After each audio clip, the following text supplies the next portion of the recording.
Thank you very much, and thank you, Ruben and Andrea, for inviting me. I've really enjoyed this conference. I've learned a lot. I've taken lots of notes. I've rewritten my paper several times. And had I known what Paul was going to say, Powell was going to say, I would have rewritten it again. But anyway, I'll have to do it in my head as we go along. Let me start with tectonics. Impacts from geological time can affect ancient cities in their landscapes. And the Mediterranean is notoriously active from earthquakes and volcanic eruptions. There were exceptional cases where towns suffered irreparable disaster. The Corinthian Gulf town of Ilike, buried under subsiding sediments in 373 BC. Pompeii under eruptive outflow in 79 AD, and the uplift of the western Cretan port of Phalasana around 400 AD by several meters. However, almost always ancient cities were able to rebuild their fabric until in late antiquity many ancient towns had become semi-rural and impoverished, so that earthquake damage proved the final prompt for complete deurbanization. Erosion. The Mediterranean has one of the highest erosion rates in the world. But contrary to Plato's opinion that this is a continuous negative process, research pioneered by Vita Finzi in 1969 showed that serious episodes of widespread erosion are limited in time. In fact, we can term this a punctuated equilibrium process, where for the last 10,000 years, stable soil growth has dominated over brief erosion episodes. Several key episodes here could be linked, to periods of climatic instability, the most famous of which would be this one, could be associated with the 2200 BC drought event around the world. And in mainland Greece, another one during Hellenistic times,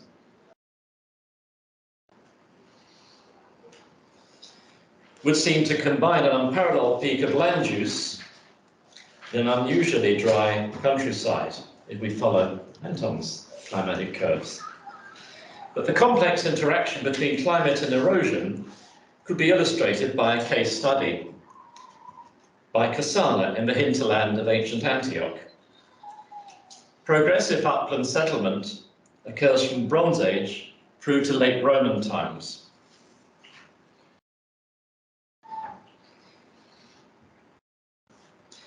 But it took a well-recorded period of intense drought in the 6th century AD to create the greatest erosional impact.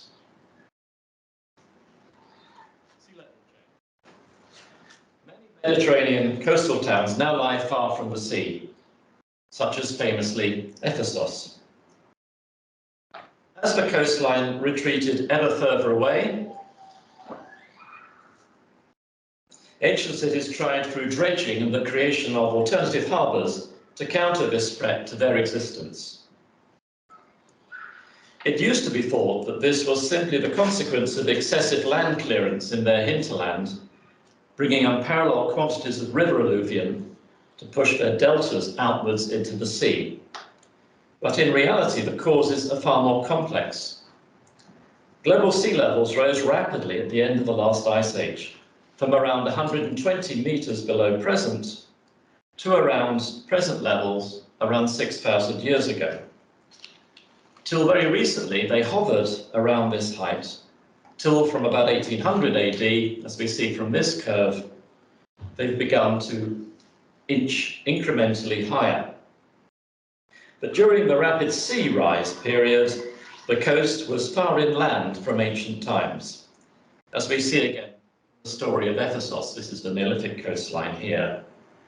And also at Bronze Age Troy, 2 kilometers from the coast, but was originally very close to the coast in the late Bronze Age.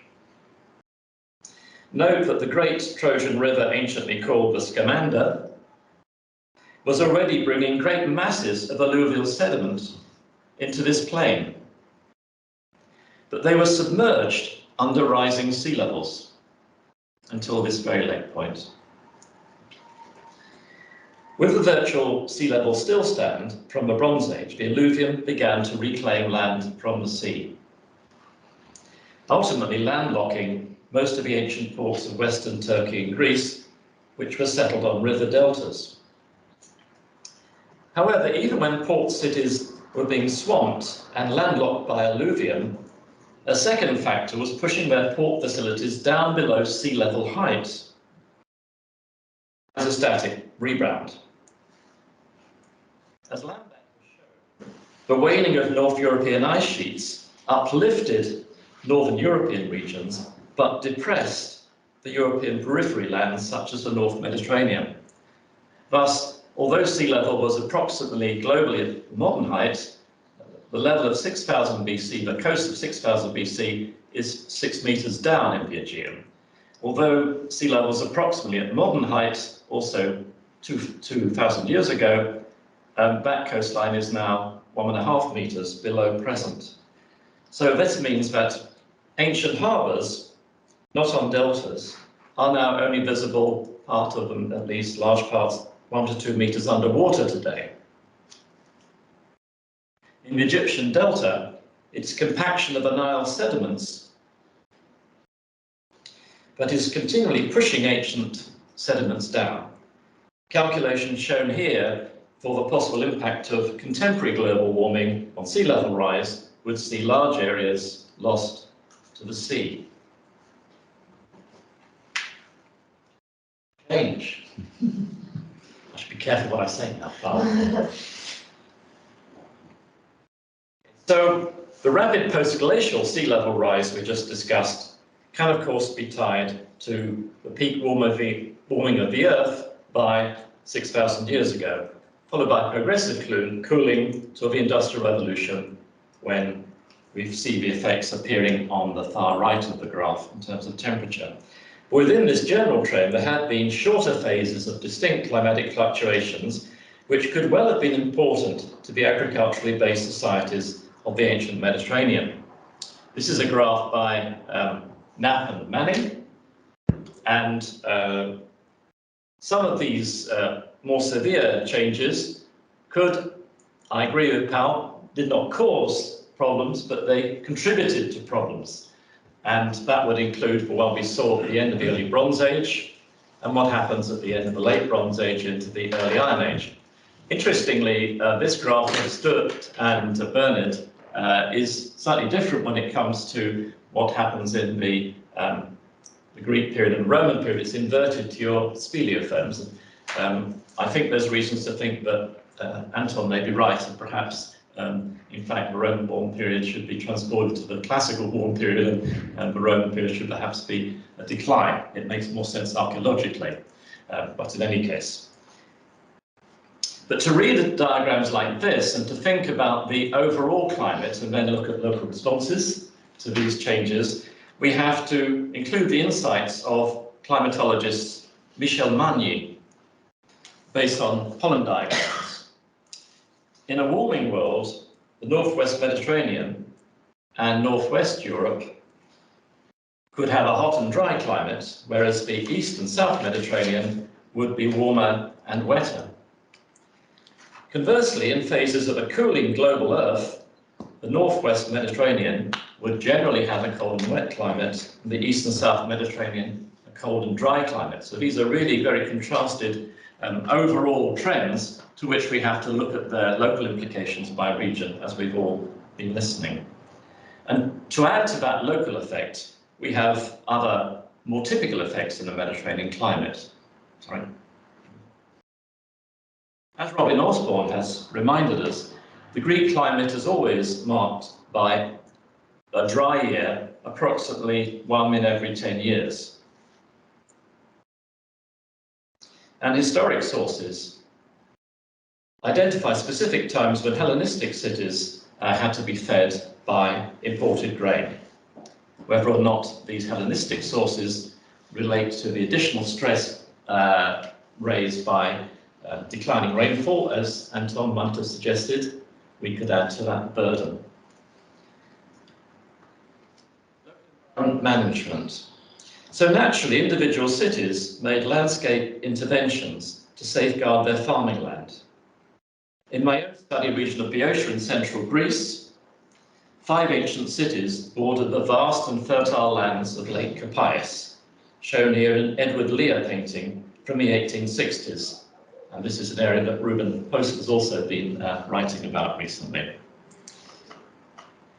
Recent fieldwork by Michael Lane has shown that already in the late Middle Bronze Age, pre-state local communities were creating dams and polders to irrigate and protect parts of the fruitful lakebed soils, well before the Mycenaean Palacedocomenos masterminded a far more comprehensive scheme of drainage. And this is a rarely surviving piece of the later Mycenaean dam system and an excavation revealing its structure. And I think a lake like CAES would be very severely affected by climatic change in terms of the expanse and contraction of cultivable land and its management. Such smaller scale local efforts like the late Middle Bronze Age one by individual settlements continued in classical Greek times, such as here within a polder associated with the ancient city of Akrefia, and here is the dam.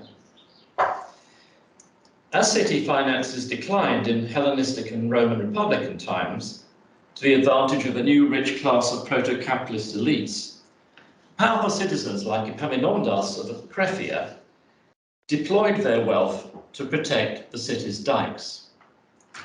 Eventually, even his family lacked for resources, and by later imperial times, as Greek city finances were even more tightly squeezed, it was appeals to the emperor that were required to repair dikes for lake-edge cities such as Coronea. Transformations and their positive and negative outcomes, how ancient cities reacted to demographic stress. Many years ago, Andrew Sherritt mapped out the progressive improvements in agricultural technology from the first farmers to the Iron Age or Classical era. They included more elaborate ploughs, irrigation techniques, and terracing, increased terracing, to which we can add improvements in domestic crops and animals and the introduction of new cultigens. Sherritt suggested that, for example, between the Bronze Age and the Iron Age, the human carrying capacity of the land increased by a factor of 2 to 3.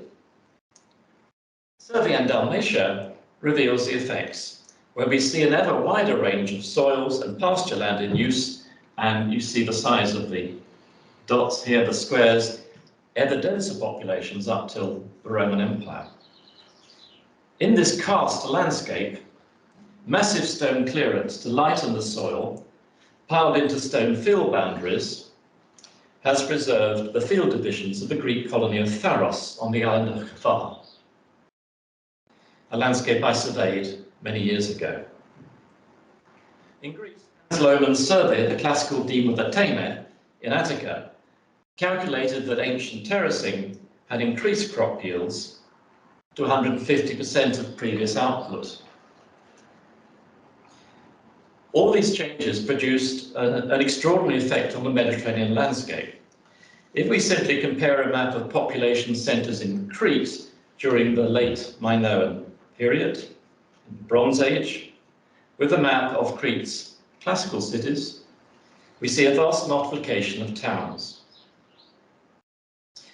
The rise of the Aegean polis begins with many small competing nucleations, what I've termed protopolis. From out of these innumerable agglomerations emerged larger cities with claims to autonomy, the polis. Yet, as exhaustive surveys have shown, the typical homeland Greek polis was small, with a territory about an hour's walk in radius. Hence Kirsten's description of the polis as a village town or a Dorfstadt. Greek colonial territories abroad tended to be larger, on average 1.5 hour radius in scale. Yet within the territory or cora of the polis usually lay the former protopolis, now villages, as well as isolated farms. What is unique about the Aegean polis was the fact that usually the majority of its citizens dwelt in the city, commuting out to their fields, as most were also farmers. Added to the fact that classical populations in the homeland now reach levels only surpassed in very recent times, this is just our estimates for Boeotia, is the extra strain that most people did not live on their farms, but in order to participate in the vibrant political life of the city, they lost valuable time travelling to their estates every day. Let us look at this pending crisis with the Boeotian city of Thespiae. When we surveyed its immediate countryside, we found farm sites, but more significantly, an immense carpet of so-called off-site pottery, broken sherds of household pots scattered across the entire landscape. We counted well over 1 million pieces in this mapped area. Not long earlier, the landscape archaeologist Tony Wilkinson had explained to us what this meant from his researches throughout the Near East. Dense field scatters of this type were usually datable to a limited number of periods. They were the tangible remains of the deliberate and large-scale spreading of household rubbish over the fields as manure, and demonstrated maximum food production or even overpopulation. In the case of Thespiae, dating the manure pots showed it was just one period, and almost all this manuring went on. The classical Hellenistic, the very phase when regional populations were at an unparalleled maximum. After Thespiae, we discovered the identical phenomenon around other Boeotian cities, such as Tanagra, see the highest density, the bright colours, and Ietos, classical Hellenistic. But most intense manuring took place within the first 1 to 2 kilometres or so of the city, so up to half an hour on foot, where the maximum time could be spent farming and it was easiest to transport the heavy domestic garbage. Now, many cities had subordinate villages or even small towns in their territories, so we might wonder why they could not import food from outlying dependent settlements. But in the classical era, with the vast majority of city dwellers being farmers, what could they pay with? And since most lived in the city itself, feeding the abnormally swollen polis centre could only be achieved by aiming the most intensive land use in the immediate vicinity of the city. As land use specialist Rod Shield has pointed out, until the advent of mass-produced chemical fertilizers in the 19th century, annual intensive farming on the same land is unsustainable in the long term. The efforts of classical farmers to delay the steep decline of soil fertility through adding domestic organic manure mixed with broken household pottery had eventually to fail. The Boeotian cities show the outcome: contraction in town and country. Here at Thespiae, but the same decline is observable at all the other cities we have studied in the region. The subsidiary role of climatic deterioration is possible, according to Anton's climatic curves for southern Greece. But that would just be an added burden on this society. However, some Greek city-states had more diverse economies and had other means to challenge ecological stress. Athens, which was of course a territorial, not a city-state, does provide another example of a friction of distance. We can observe how the village or deme territories, shown here, contrast between the inner countryside around the city and the remoter rural districts. Most outer villages have roughly a half-hour radius territory, an efficient distance we have seen for rural farmers to commute to their fields. But in the vicinity of the city, the Asti region, they are packed far smaller. I think this must signify intensive garden cultivation to bring fresh produce to the city. Also, high urban demand in Athens linked to high income from non-agricultural employment in this very large city made it worthwhile for distant farmers to travel long distances to bring crops and animals to the urban market. The Athenians therefore put extra effort into making travel into the city as efficient as possible. Sylvain Fachard has studied how a network of roads was constructed and maintained throughout the Attic countryside. But even Athens could not sustain such a demographic and agricultural system. The Attic countryside suffers large-scale depopulation and farm abandonments in Hellenistic times, as its imperial economy and its silver mine wealth disappear. Loman's Athena deme is emptied apart from shepherds' enclosures. Interventions into city-state systems and their impact on ancient landscapes. The eclipse of the Greek city-state during Hellenistic and Roman times led to dramatic changes to town and country, which taken as a whole were perhaps just as great as were accomplished by the natural forces that we have so far described. Roman Republican imperialism was game-changing for polis landscapes from both its military and economic impact. The city of Haliartos, like many, ended up on the wrong side against Rome and was completely annihilated, as our urban survey confirms. Without citizens, its lands remained little cultivated till late antiquity. Across Greece, Michalis Karambinis has revealed a great wave of deurbanization is stimulated by warfare and associated debts, but also by the effects of a new form of proto-capitalist economics expanding out of Italy. And here you see the difference between the number and the size of cities in the Hellenistic period and what we see by 200 AD. Urbanism is particularly focused on port cities, as Sir Walcock showed many years ago, gateways to interprovincial flows of trade, especially privileged Roman colonies. Even more striking is the case of Sicily, as the research of Luc de Licht on urban changes and mine on the rural survey landscape have shown. Full of Greek and native cities and agglomerations in Hellenistic times, by the early Roman Empire, the interior has been almost completely deurbanized. A small number of coastal towns, again especially Roman colonies, now form entirely novel landscapes where the island's elites manage the export of inland production to Italy and the wider Mediterranean. The hallmark of the new Mediterranean rural landscape is the commercial villa, with its dependent labour force here or in nearby villages. The Mediterranean land use in the lowlands has become more focused and commercially specialised, so that it probably became more ecologically sustainable in the long term. Given the commercial nature of many of the Roman rural estates, it's probably both the search for wetter soils in potentially a dry climate, but also a shift in the crops grown that explains what we've heard from several people, which is a shift from hillland, as we see here from the picture in the classical period, down into the much lower, moister soils, which we see here around Thespiae in the Roman settlement picture.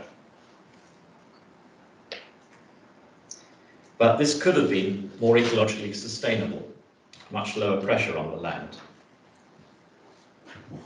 Another goal of Romanization was more insidious. By reducing the number of towns and their density in former Greek lands, the population became predominantly rural.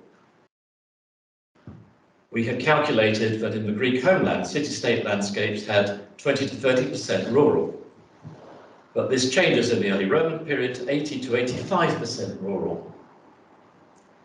An oligarchic and rather totalitarian state did not want to see dense systems of urban centres, packed with potentially unruly democrats, preferring to engineer fewer cities dominated by conservative, wealthy landowners, lawyers, traders, craftsmen, and slaves.